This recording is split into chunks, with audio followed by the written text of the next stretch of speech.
While I was in Beijing, I had a yearning and longing for reading the Bible. But after I came to the US, I was kind of disappointed when I read the Bible for the first time because those were just stories that, to me, were just fairy tales and couldn't have been true. That just the magics and also the miracles performed by Christ.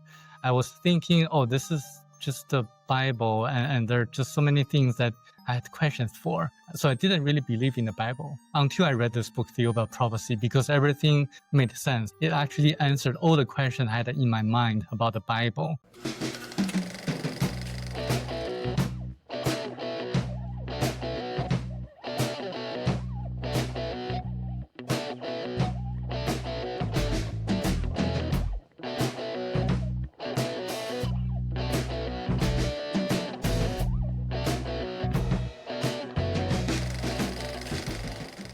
Today, we're honored to welcome Samuel Chong, a California lawyer, certified court interpreter, and Chinese translator. Samuel is a compelling speaker on topics ranging from resilience, wellness, and spirituality to ancient mysteries and extraterrestrials. He played a pivotal role in bringing the Thiaoouba Prophecy to China and Taiwan by translating and promoting Michel de Marquet's work, and he continues to dedicate his work toward giving people hope and inspiring a better world. Samuel, welcome to the show. We're excited to dig into the journey from, I believe you were born in Beijing, all the way to where you are now in LA. Yes, thanks for having me here. Great to have you, Samuel. Great to have you. So Samuel, before we started recording, and probably for a lot of people that are watching, Pastor and I have never heard of this book, the Thiaoouba Prophecy. So just a little bit of background, and I'll let you obviously talk about it more, but just for the audience, the Thiaoouba Prophecy is a 1993 book by Michel de Marquet, who was an Australian man of French origin. The book describes his alleged contact with and journey to a planet called Thiaoouba. First of all, give us a little bit of your background, and then tell us how you discovered this book. First of all, I was born in Beijing, China in 1978. I was very interested in the paranormal and also the mysteries of the world. For example, the Great Pyramid of Egypt, how it was built and by whom, for what purposes, the Bermuda Triangle, if there is life after death, things like that. And I came to the US searching for answers. And I was kind of like improving my English along the way and getting it better and better nowadays. And so I discovered the book by accident. I was looking for a book written by ET contactees. And because I was thinking if the ETs could come and visit us, they must have advanced technologies and knowledge, and we can just learn from them so that we can progress at a much faster pace. So I was searching on Amazon books written by ET contactees, and I found this book. By that time, I had already read so many books written by ET contactees, but the other books were not as interesting because they contained vague and also messages that are not really helpful to humanity. But this book is very different. I actually was shocked at the messages in the book because I was able to verify a lot of the facts stated in the book. Wow, I find this fascinating. Thiaoouba Prophecy. As you said, your quest to try to understand the mysteries of the world and the universe in which we live in. You know, you're talking about the pyramids of Egypt, whether it be paranormal activity, extraterrestrial abductions, encounters. Also, you look at some of the biblical ramifications of the Bible history. I would take it Jesus Christ, his mission, and when he was here, but even before that, I mean, the ancient,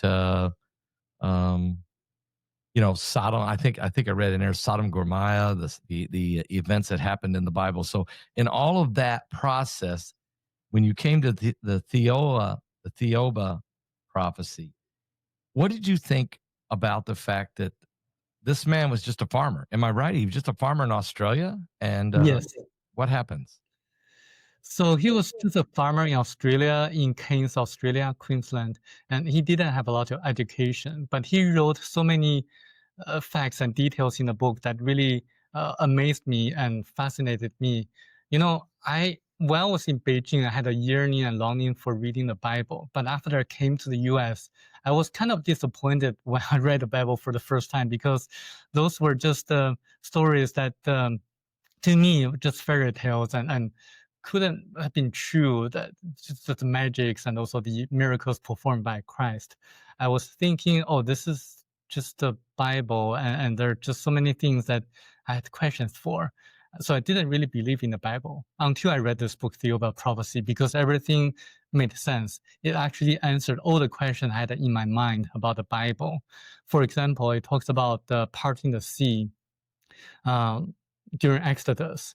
When I was reading the Bible, I thought, how could it be possible parting the sea for Moses, even for God, something like that?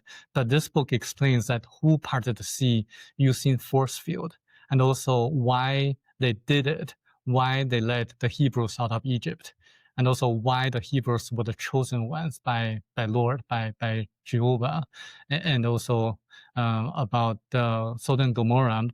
It's not just about Sodom, it's about how the people lived at that time.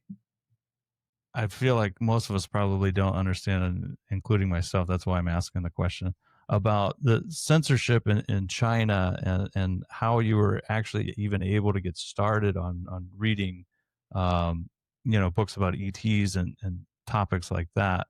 But also, you explaining when you read this book, you knew the Bible was there and existed, but you didn't believe any of it, or I guess I'm not trying to put words in your mouth, but it was unverifiable facts that didn't really convince you of the truth of it. And then you also went on to mention that there were verifiable facts in this book. I'm curious about, I know I just rattled off about 3 different questions for you, but what are the verifiable things in there that you found? Well, first of all, the book talks about the tomb of Jesus in Shingo Village, Japan, that people can still visit and verify. If you search online, you can find a lot of credible articles about the tomb of Jesus. And the descriptions of the articles are exactly the same as written in the book. Remember, the book was written back in the early 90s. The event happened in 1987. There was no internet at that time, and the author was in Australia, and he never visited Japan for a fact. But he wrote in specific and incredible details about the tomb of Jesus in Japan that actually caused me to investigate it further.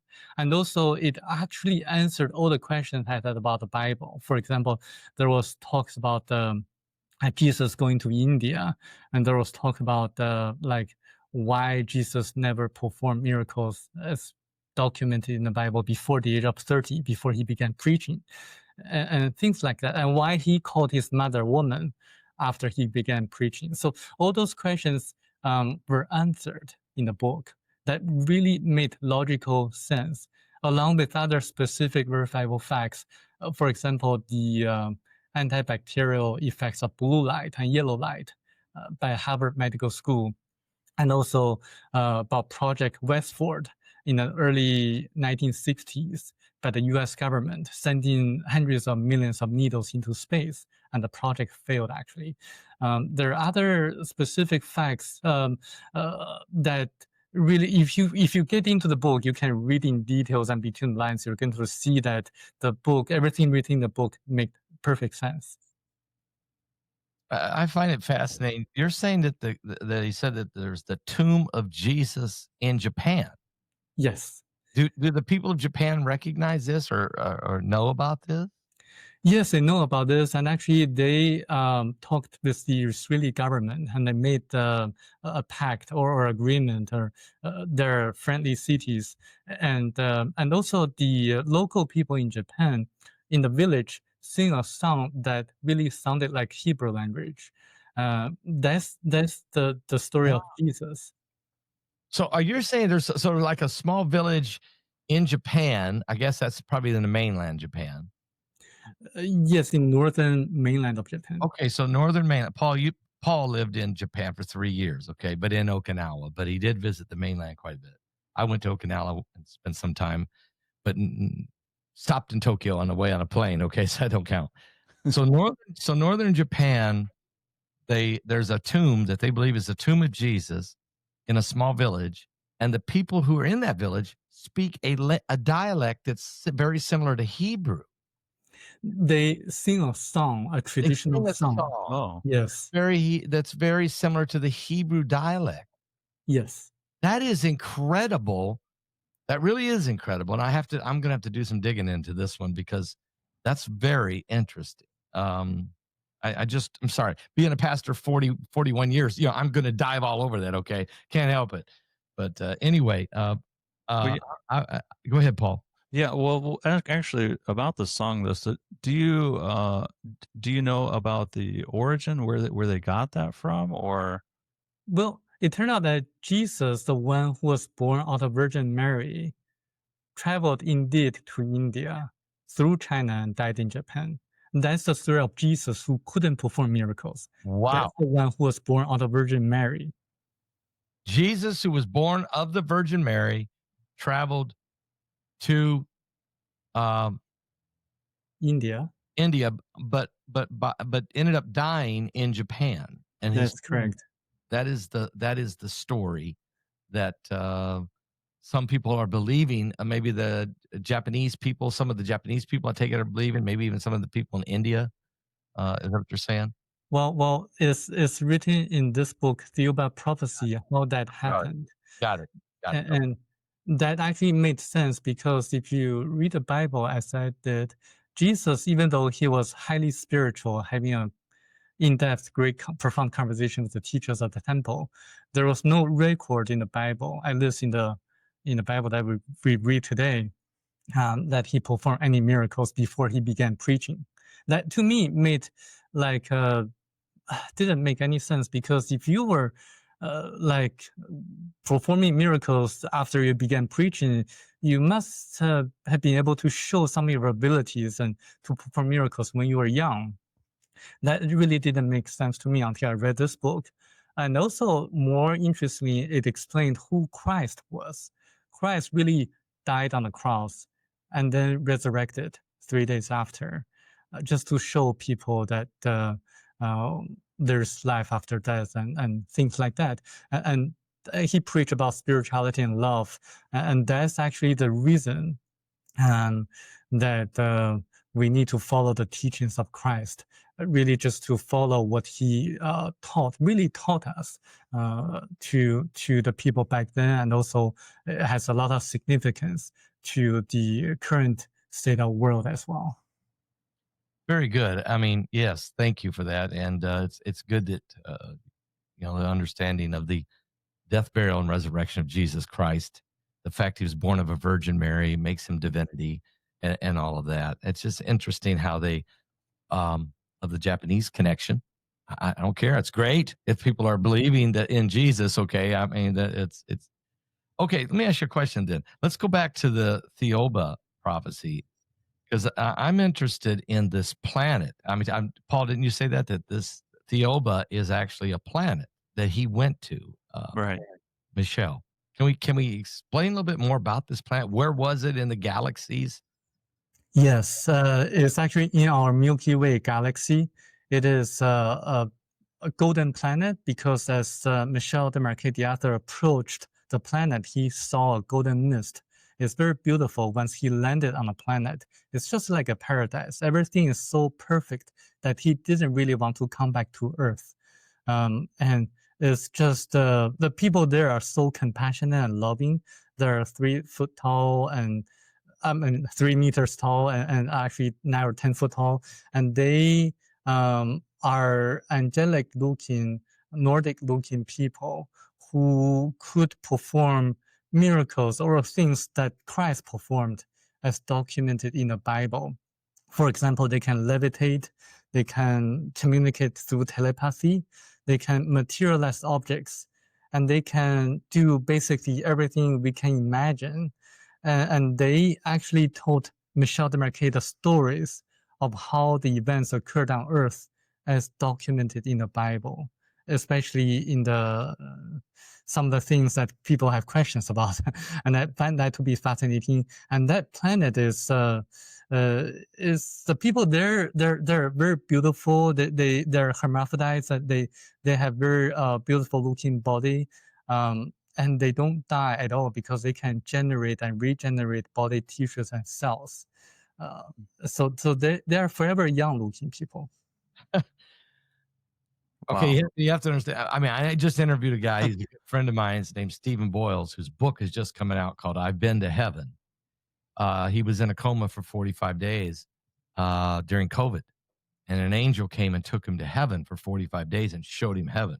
He met angelic beings that were 9 to 10 foot tall, and he's seen incredible things. The people were wonderful and beautiful people. All the people were young. He said maybe in their mid-20s. Yes. And beautiful bodies, beautiful people, kind, a warm place. So it sounds so similar to what Michelle says he experienced when the ETs took him to this paradise, to this planet called Thiaoouba. So Paul, where do you think do we go with? I mean, is it possible that the Nordic entities that people see? I know that we've talked to a lot of people who have experienced encounters with ETs. That whether they see Nordics, they see tall whites, they see little grays. We've heard of these stories. Paul, what's your thoughts on that?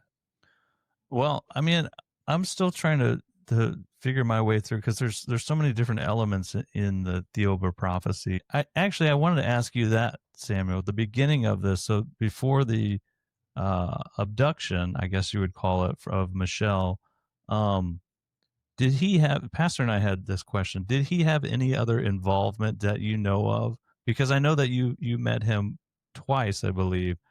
Do you know if he had any other involvement or interest in ETs or paranormal, or was this just a one-off? They just came down and said, hey, you're going to come with us.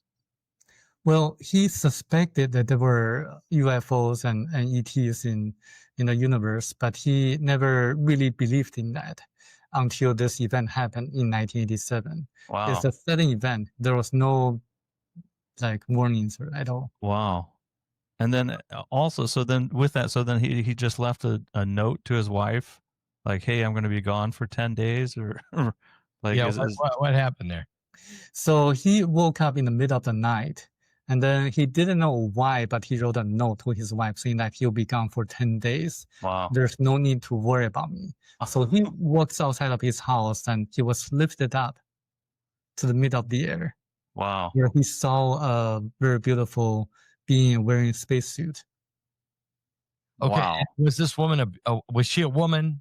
Did she appear to be a woman, maybe? Yeah, she appeared to be a woman, yes. Yeah. And some type of angelic, but wearing a spacesuit. So did he feel it was an extraterrestrial, or angelic, or both? What did he think? He definitely believed that she was an extraterrestrial, and she really didn't believe in the Bible at all. He was more leaning towards Buddhism at that time. Okay. So he read the Bible, but he didn't believe in that. But so he was told that they're going to take a journey for 9 days, and he'll be safely back in a very healthy way.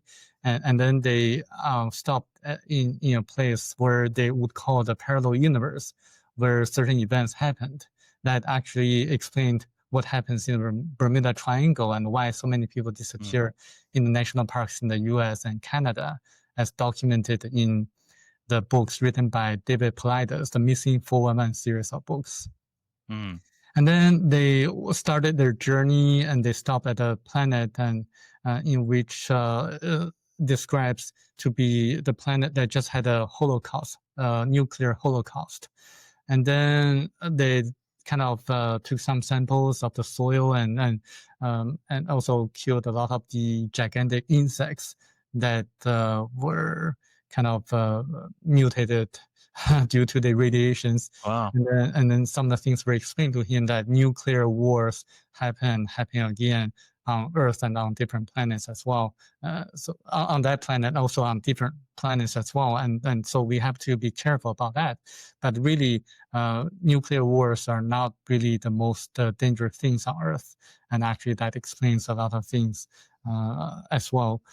And then they started their continued their journey to the Golden Planet.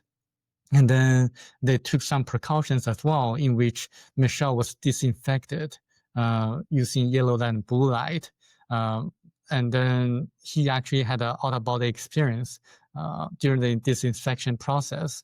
And then when they landed on a planet, he actually had to take some other precautions, wearing a mask, a facial mask, like sunglasses, to filter out the lights, because the colors and the lights on the planet Thiaoouba were so strong that he would have been fainted if he didn't take the precautions. And then he also had to be careful walking on the planet because the gravity on the planet is much smaller or lighter than on Earth. And he saw a lot of like docos, like half egg-shaped structures. It's just like a crystal palace as described in the Book of Enoch. So there's a lot of resemblance between this book and the Book of Enoch, actually. Mm-hmm.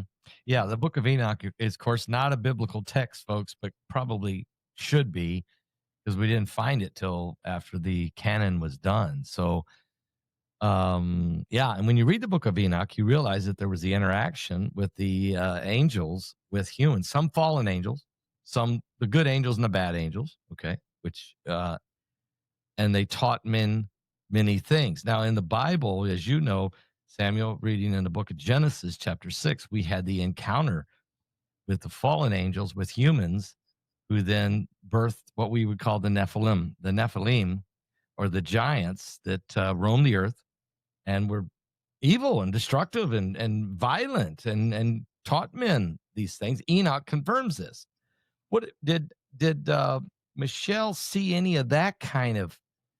Did they tell him anything about the evil side of things besides the nuclear? They showed him that, right? But what else did they talk to him about? Well, they showed him all the good things about the planet. It's really like a verifiable paradise to Michel de Marquet. And he was told, actually, after he came back, someone gave him the Book of Enoch, asked him to read it. After he read it, he was so shocked that he believed that Enoch was taken by the Thiaoouba or the gods to the same planet that he visited. And I actually find that to be very interesting, because if you really think about it, the Book of Enoch was written, and then by some calculations, 40 to 80 years later, Noah, the great grandson of Enoch, was told to build an ark. And Michel de Marquet was taken by the ETs to their planet in 1987. And then you can do the calculation to see what's going to happen in the future. And Michel didn't really talk about the evil side at all in the book, but he does mention about the 4 dangers on Earth. Number 1 is money. Number 2, politicians. Number 3, journalists and drugs. And number 4, organized religions. So he, even though he didn't really mention about the evil side, he does give warnings to the people on Earth about the 4 dangers on Earth. So money, number 1, politicians, number 2, journalists, number 3, and religions, number 4. So journalists and drugs, number 3. What's a journalist and what? Drugs, hallucinogenic drugs. Drugs. Okay, so Yes. journalists and drugs. Okay, so thank God. I mean, I'm a religious journalist, so that makes me 3 and 4. Well, but I don't have any drugs involved here, so maybe I'm not part of the mass media. Okay, I'm trying to be the counter to them. But okay, but yeah, I understand what you're saying. So, because they are great, money is the root of all. Love of money is the root of all evil in the Bible. Okay, Yes. 2, politicians and journalists and religious leaders, they are all persuasive. They persuade people, and I could see how they could be dangerous. I mean, President Trump calls them fake news, right? I mean, this is interesting that this is what he was showed, that these are the four things to really watch for, to be careful of, right? Here on Earth. Paul, your thoughts on that one? I mean, That's kind of the four core elements of like what you should take away from the teachings in this book. I'd have to go and do a lot of research to try to do some of the verifiable facts, which Samuel, it sounds like you've done most of that already. But me personally, I'd have to go do it myself to be convinced as well.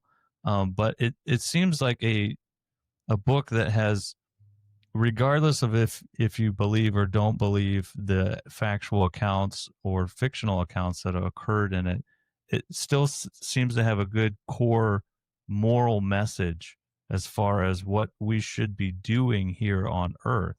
Like, for instance, those four things can very, very easily be corrupted and turned into something evil, and be able to impact much of the world and civilization. But my question that I was thinking about too is some of these things in here in the book. I wanted to ask about, excuse me, I'm trying to find it here. The purpose of the Great Pyramid, statues of Esther Island, the Bermuda Triangle, and evidence of previous life on Mars. Can you help explain some of that to the audience for us, Samuel? Well, speaking of the Great Pyramid of Egypt, there are ancient civilizations that existed on Earth 14,000 years ago, or even further, like more ancient times.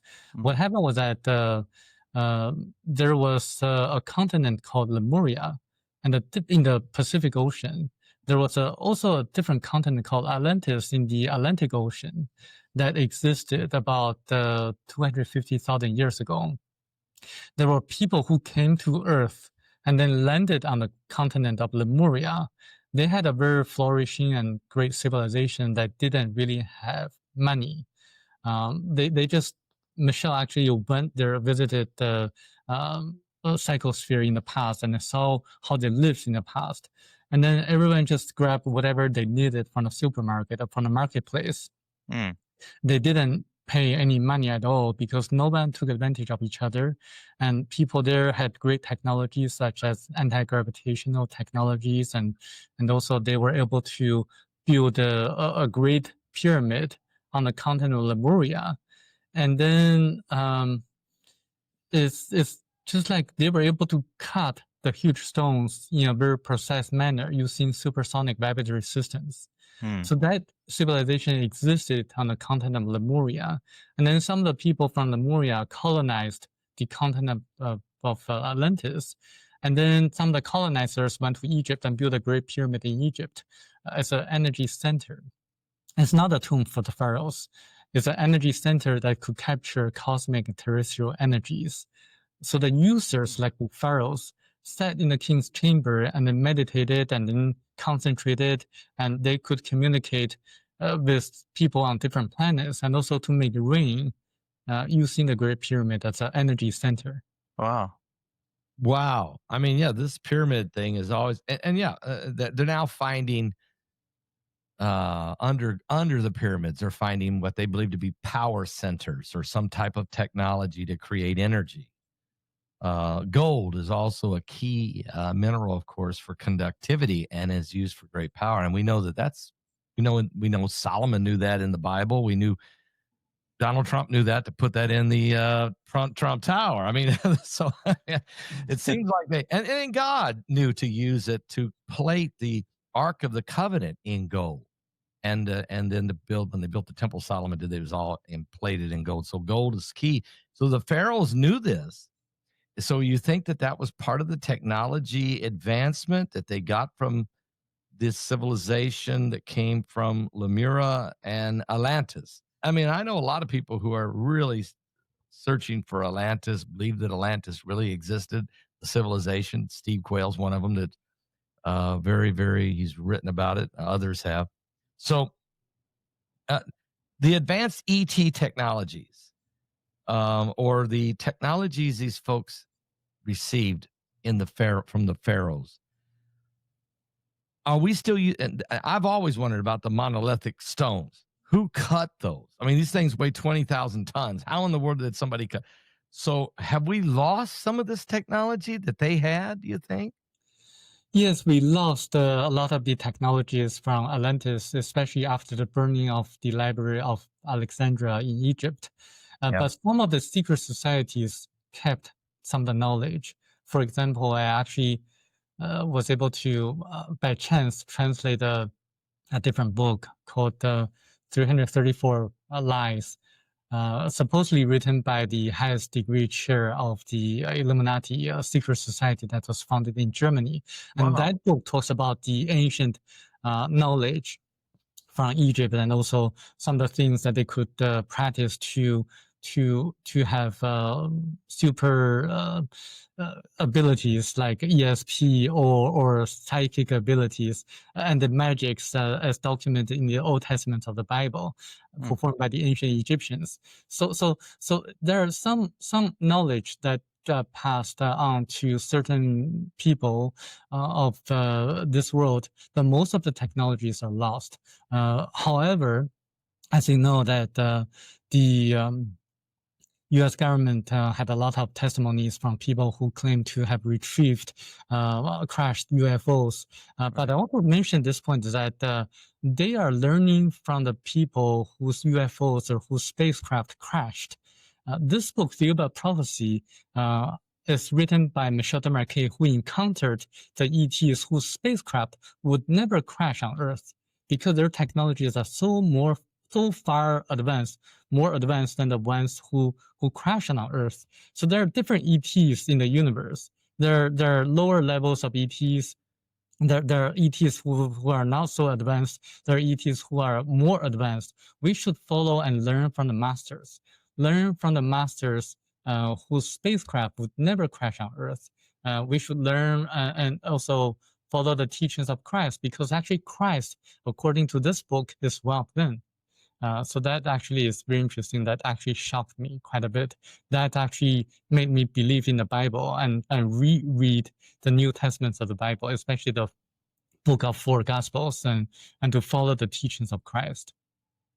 I just love the fact that that at the end of the day, you were led to go back. You read the Bible before, but then when you read this, it answered a lot of the questions and led you back to the 4 Gospels and again of the teachings of Jesus Christ, and that really are the teachings that we should follow. I mean, to be followers of Christ is so important. Let me ask you a question, because you said the secret societies have some of the secrets. The Illuminati. What was the name of that book? You translated it? Yes, I translated from German into English. The title of the book is 334 per thousand lies. 34, what kind of lies? Per thousand. It's a symbol about like 1 over a thousandth. Oh, 334 per thousand. Yes, lies. Lies. And how did you translate? It was in German? Was it written in German? It's written in German language. So you know the German language too? I know a little bit of it. I used machine translation and did the translation. I mean, you're amazing. Okay, so you know a lot of languages, very intelligent guy, and you are a deep thinker and a serious researcher. And at the end of the day, the truth will eventually, it comes to the surface after a while. And I see that. 334 to the 10, what was it? 334? You can just search 334 lies on Amazon or Google. There it is. Find this book. I want to know where to go. Do I got to go? But I have to warn everyone, because the book contains a lot of disturbing graphic descriptions of the rituals that they perform. Sure. So it has a lot of violent descriptions, and I really recommend. Who wrote the book? The Illuminati? It's the former highest degree chair of a secret society. It really doesn't mention the word Illuminati, but I made a connection. You know it is, yeah. Yes. So it's the high. Was Nazism involved in this at all? No. Did Hitler use this book at all? Did Joseph Mengele say, "Wow, I want to perform some of these rituals on the people"? No, the book was actually written or got published in 2001. Okay. Yeah.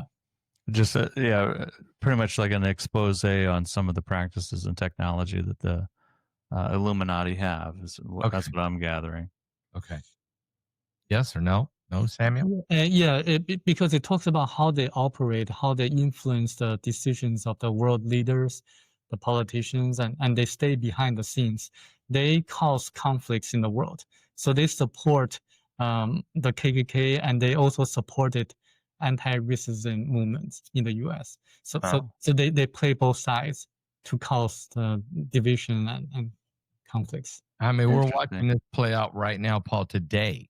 I mean, right as we're talking, the government shut down today, right?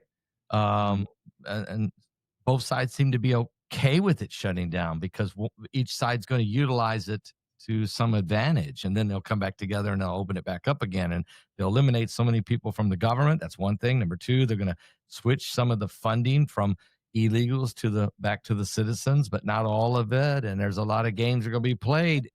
So when we think of the Illuminati, they got their hand in both parties. Let's be honest, and they're trying to orchestrate a one world government, what we would call a new world order. And in the Bible, we would call it in the book of Revelation, the biblical beast, the beast kingdom with an antichrist. Which was there any what do you think about the Antichrist, Samuel? Did you get anything from that from Thiaoouba, or did you come to your own conclusion? I actually translated the book 334 Lies for a very specific reason, just to read it for myself, but also to learn about what's going to happen in the future. Because if you know the Illuminati card game, you're going to see that they actually predicted a lot of events that happen in the future. And it does talk about the Antichrist.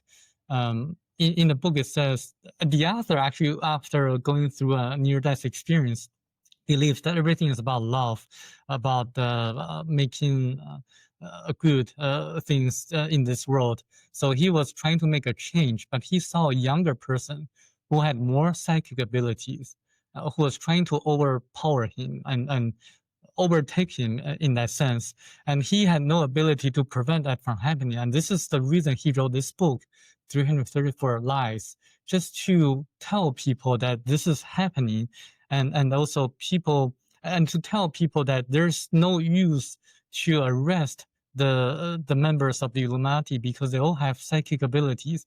The only way to prevent this from happening is to have collective consciousness, to know what's happening, and to make a collective effort, because what they're afraid of is the collective consciousness of the people, of the mass. Because if we, the people, want to do certain things, and even though they had a lot of psychic abilities, it'll be hard for them to prevent that from happening, because the power of the mind of the mass is not to be overcome by a few of the Illuminati members. Wow. So this is why he wrote a book. Paul, can I throw in one more question? Yeah, please. Charlie Kirk gets assassinated, okay? He was working with the young minds of a whole new generation, trying to push good things, family, children, faith, Christ, okay, following the teachings of Christ. He gets assassinated. Now there's a collective consciousness taking place in America, maybe around the world, against what they believe to be the enemies of goodness, and that would be the Illuminati, okay? Some may not put that together, that there's a higher forces or group or very small group that want to control the whole world. But Samuel, do you sense that the assassination, let's say, it might have happened once before with Martin Luther King? I compare this to the assassination of Martin Luther King or to John F. Kennedy. The assassination of Charlie Kirk has brought back another collective consciousness of people who are good, who are fighting against the spirit of evil. Do you sense that? I do. Actually, there's one more person, which is Gandhi in India. And we have to realize that the power of the mass is so powerful that it is to be known and to take action in a non-violent way, as Dr. Martin Luther King and Gandhi preached. Because if you really think about it, the Illuminati has to survive by causing conflict so that they can get a lot of financial ability or powers and to make money. And and if we, the people, act together and have a strike using nonviolent resistance, um, we, the people, will lose very little because we just lost our wages. But they, the power, the Illuminati members and the financiers, they will lose everything. They will lose humongously. If we stop working for them, they wouldn't be able to survive. So this is the reason why we have to bring this collective consciousness and to act together using nonviolent resistance to rise up against tyrannies in the world. So this is the key message in both books. Wow. I mean, that's powerful. And we weren't even gonna get into this book, but I think we got we got extremely excited about that. Yeah, But you can also kind of see how it crosses over though too as well, with some of the the ancient technologies and psychic abilities and things like that, like you had mentioned, Samuel. You met Michelle twice, is that correct? Yes, each time for 5 days. Each time for 5. Oh, so you got to know him very well then. Serious.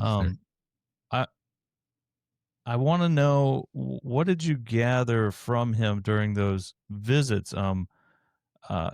Did you come in skeptical at first? I mean, obviously, I believe you probably had read the book. Did you come in skeptical of what kind of a person he was going to be? And then ultimately, was he able to convince you, or did you see any sort of red flags or anything come up? Because if I'm watching this podcast, that's the question that I'm asking. I was already convinced that everything written in the book was true. I went to visit Michel de Marquet just to find out what else he knew but couldn't write in the book. Because in the postscript of the book, it says there are far more incredible things that the author knew but wasn't allowed to write in the book. Wow. I wanted to know what else he knew. So I tracked him down. I couldn't find his exact address, but there's a picture of his bungalow posted by a traveler, a tourist who accidentally met him. And I grabbed that picture and printed it out. I flew to that city in Vietnam where he was living at that time. And I showed that picture to a local taxi driver that showed his bungalow and asked the taxi driver to take me there. At the second try, he took me to the right location where I met the author. Wow. That's called determination. Yeah, very much so. Well, let me ask a question too, because when you back to collective consciousness for a second, or what I even call a term Christ consciousness, okay, can be. But when Tiananmen Square happened, were you living in China at that time? And do you remember anything? Yes, I was in Beijing, China at that time. I was an elementary school student, and I listened to Voice of America. And that's the first time I learned about the Bible. I wanted to write a letter to Voice America to get a free copy of the Bible, but my father said that's too risky. So I couldn't get a Bible until I came to the US. Yes, it was very risky, actually.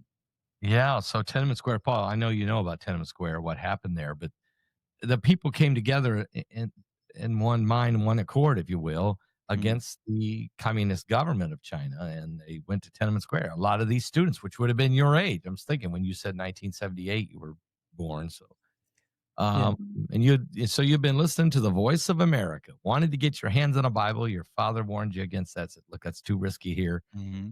So, but still, they tried to overtake. The people tried to change the way the communist regime was operating in China. They gave it a valiant effort, but it was ultimately violently put back down. Are the people's spirit in China broken? Do you ever see it happening again? What's your thoughts? Well, I think people in China are mostly concerned nowadays with their day-to-day livings and how to survive in such a state of economy and because the economy is going downwards as it really doesn't matter what the government says, but people feel that they have to survive. So they're struggling right now. And I do see that, especially during the pandemic period, people really wanted to know the meaning of life a little bit more. So this book, Thiaoouba Prophecy, actually filled the vacuum because the government censorship didn't really allow such books to be published. And this book actually had to be published as a science fiction in China. And it was published as a nonfiction in Taiwan. So people were seeking for answers, spiritual answers, and I don't know if what's going to happen in the future, but I'm pushing really hard for people to be more spiritual as best that I can, because I know what the author knew but couldn't write in the book, because the timing is really important. Wow. And I do know what you are thinking. I've been preaching in the last few years, and I agree that we are approaching the time in which, similar to what Noah was told to build an ark. Yes, we are. And Christ said that, as it was in the days of Noah, so shall it be in the coming of the Son of Man, or the end of the age, or the end of the days, the return of Christ. That we use it that term. But yeah, so you could see the parallels of what's happening in the society now, the world today, and the world then. Yes, Wow. I actually see this book, Thiaoouba Prophecy, as a modern version of the Book of Enoch. Okay. That's huge. A modern day version of the Book of Enoch. Wow. Is it in print in English?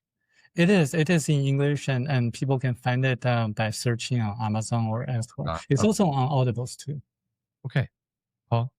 Well, and I wanted to ask. So, Samuel, you're a lawyer, but this is this just a huge? I'm curious about it because you did translation for this book, and then I believe you were the one who was instrumental of getting it published in China and Taiwan with your translation.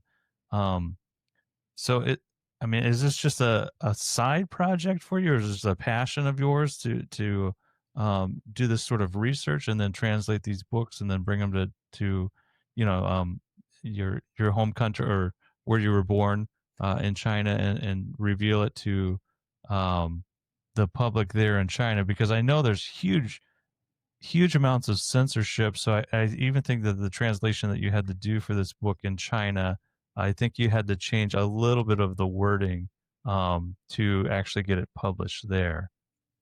Yes, the editor removed the sentences about the related to China and communism. Okay. So to get it published there. I'm very spiritual, and I think my mission in the world is to follow the teachings of Christ and to really tell people as much as possible about the importance of being spiritual and to look inside for answers, because we actually can connect directly to the Creator by praying, by having a meditation. And I think it's important for people to realize that the power of the mind is not to be underestimated.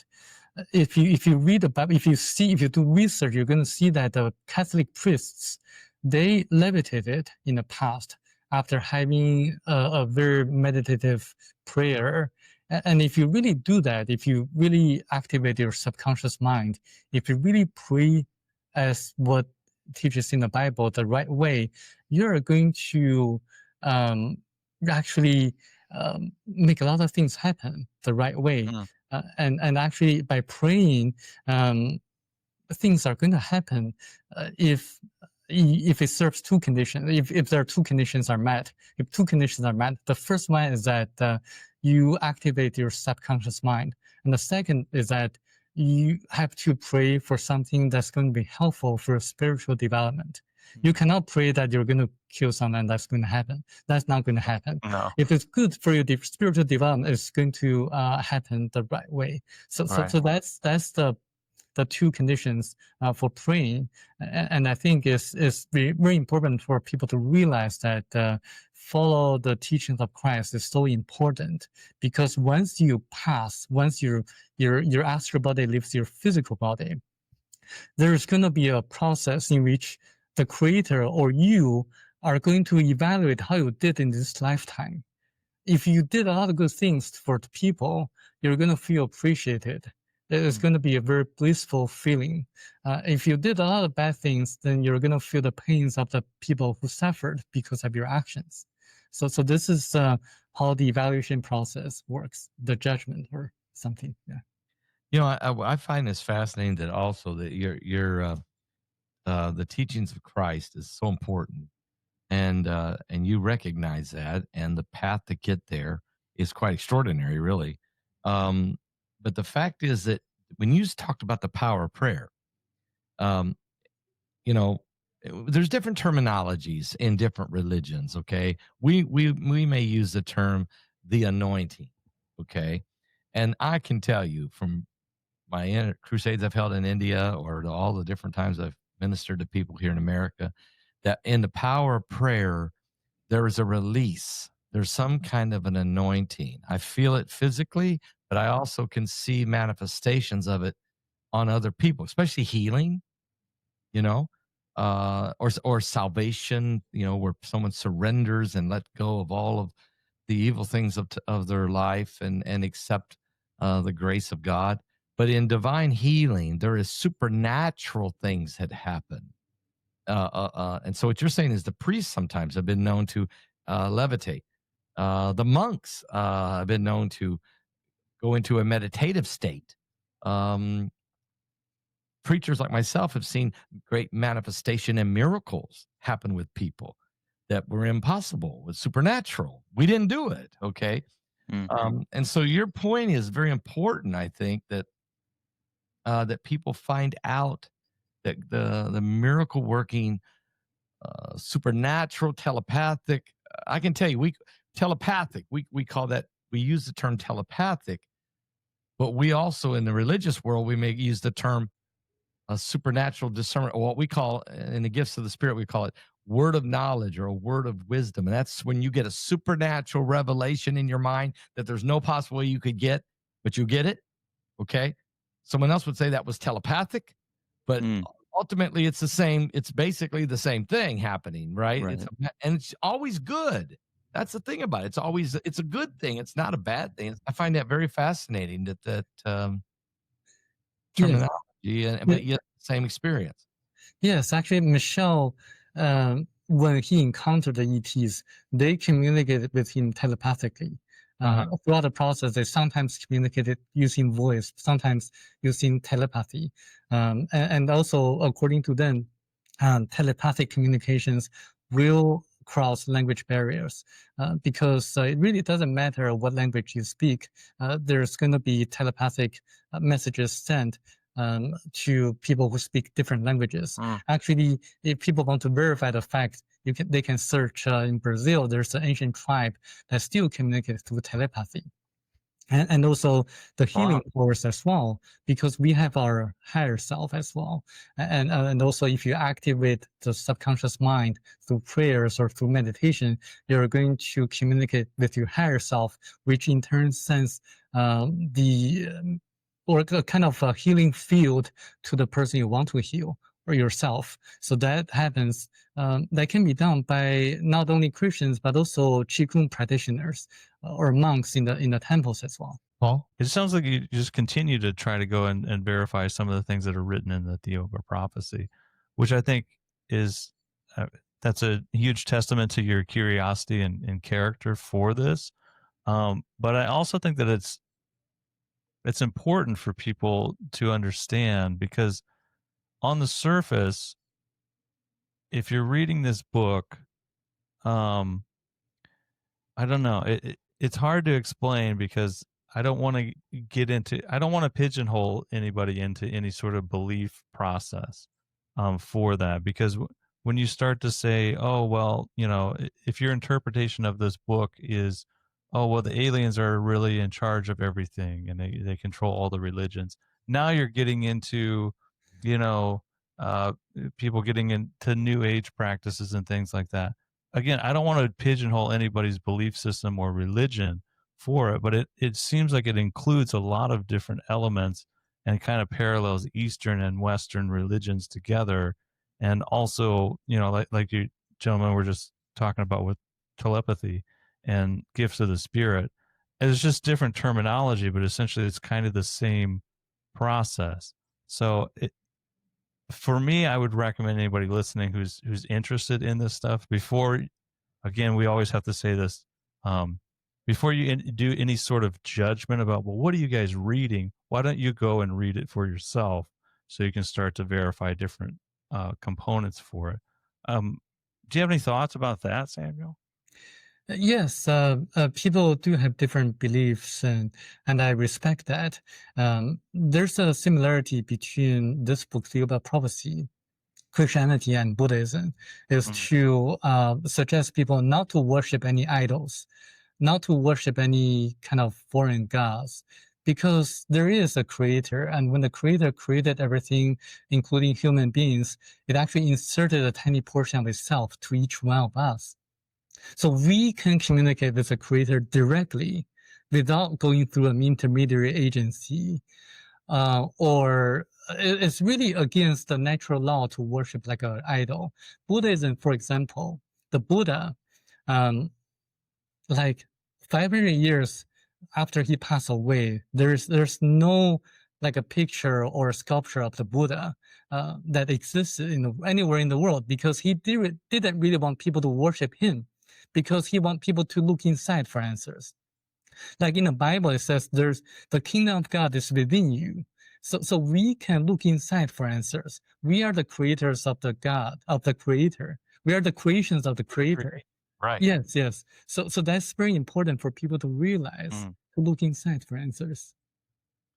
I love the fact, Paul. I love it, Samuel, that at the end of the day, the teachings of Christ makes the difference at the end of the day. Right. And we were created in the image and likeness of God. Yeah, we are his creation. And if we look within ourselves and look, then we will find him.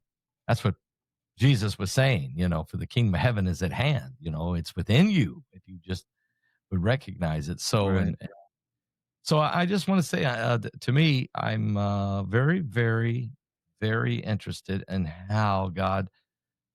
Okay, so these were messengers. Okay, so we call angels divine messengers. It sounded like that these guys that this person that came and took this farmer away was like a divine messenger. Was very angelic. It has a lot of comparisons to what Stephen Boyles in his book I've Been to Heaven, what he encountered, what he witnessed, what he experienced, what he saw. He said when he got to heaven or wherever this was, he said it was the colors were so vibrant that there was no colors like this on earth. Right. There's no way. They're different. He can't explain. I said, well, how do you mean you saw a color? Tell me the color. He said, I can't tell you the color. It's not on earth. It's you won't believe me when I try to tell you. It's beyond me. It's vibrant. It's impossible to explain. It's Right. So I just think this is very interesting that the farmer, a French farmer in Australia, Yeah. Well, yeah. and a Chinese lawyer in Los Angeles have got the answers. Okay. Well, Michelle had the same description as well as when he got to Thiaoouba about the beauty of it and not being able to explain. Yeah, in the book. Yeah. Yes. And also, if we do follow the teachings of Christ, we are going to go to heaven. Amen. And but everyone makes mistakes along the way. So when you have the evaluation process, you're going to see the mistakes that you made, and then you're going to find ways to correct those in the next lifetime or something like that. So there's one thing I want to bring out, is that the concept of reincarnation, because in this book, towards the end, it says that during the compilation of the Bible, there are Catholic Church Council meetings that kind of distorted the original ancient scriptures. Right. And for some reason, the concept of reincarnation was probably removed. But if you do additional research, you're going to find that modern scientists or medical doctors, such as Dr. Ian Stevenson, and Michael Newton and Brian Weiss, and So people like those kind of suggested that there's a possibility of reincarnation using scientific methods. And so I think we have to take the gradual process. Eventually, we're going to reach heaven, but there's a process in which we have to go through. And also, different lifetimes are just like different positions on a wheel. What goes up has to come down. So there's no need to envy the life of the super wealthy like Jeff Bezos or something like that, because we all experienced everything according to the plan that we set for ourselves during the evaluation process. So we keep going through the cycles, and eventually we're going to reach a level which is going to be similar to what's described as a heaven or paradise in the book. Wow. So fascinating. So fascinating. Yeah. Well, I mean, there's we covered a lot from the Illuminati to Michelle DeMarque's account that you wrote about, and Samuel, you reached out to us to come on to speak about this, so I value that. I value your time, and thanks for introducing us to the Thiaoouba Prophecy, because it's kind of it's not really a mainstream book that you hear about. There's a lot of different other things over here in the U.S. There's a lot of ufology. There's all kinds of books that are over here now, especially if people are really interested in a disclosure process, which makes sense. I understand that you have more visuals, but I also think that first person accounts and books that are written like this, like the Thiaoouba Prophecy, are just as, if not more so, important, especially for you, able to go and verify things, and also it led you to the teachings of Christ, which I think is a huge thing, and it's not something that I would have thought about just reading the title of what this book is in the first place. Well, yeah, I just wanted to thank you for joining us today and sharing these fascinating insights. Your work in bringing the Thiaoouba Prophecy to a global audience has helped spark deep questions about humanity's past, present, and future. For listeners who want to learn more, visit Samuel's guest page on our website at paulbegleypodcast.com. Samuel, it's been a pleasure having you here with us today, and we look forward to seeing how your work continues to inspire and challenge people around the world. Thank you. Thank you, everybody, for joining us today on the Paul Begley Podcast. New episodes will be released every Tuesday on all major podcast streaming platforms. For a video recording of this episode, you can watch and subscribe on our YouTube channel at Paul Begley Podcast. Hey guys, we want you to connect with us. Follow us on X and Twitter at Paul Begley Pod. We'd love to hear your questions you want us to answer on the show. For additional Paul Begley content, go to our website at paulbegleyprophecy.org. If you've thought about it, we'll talk about it. Paul Begley Podcast.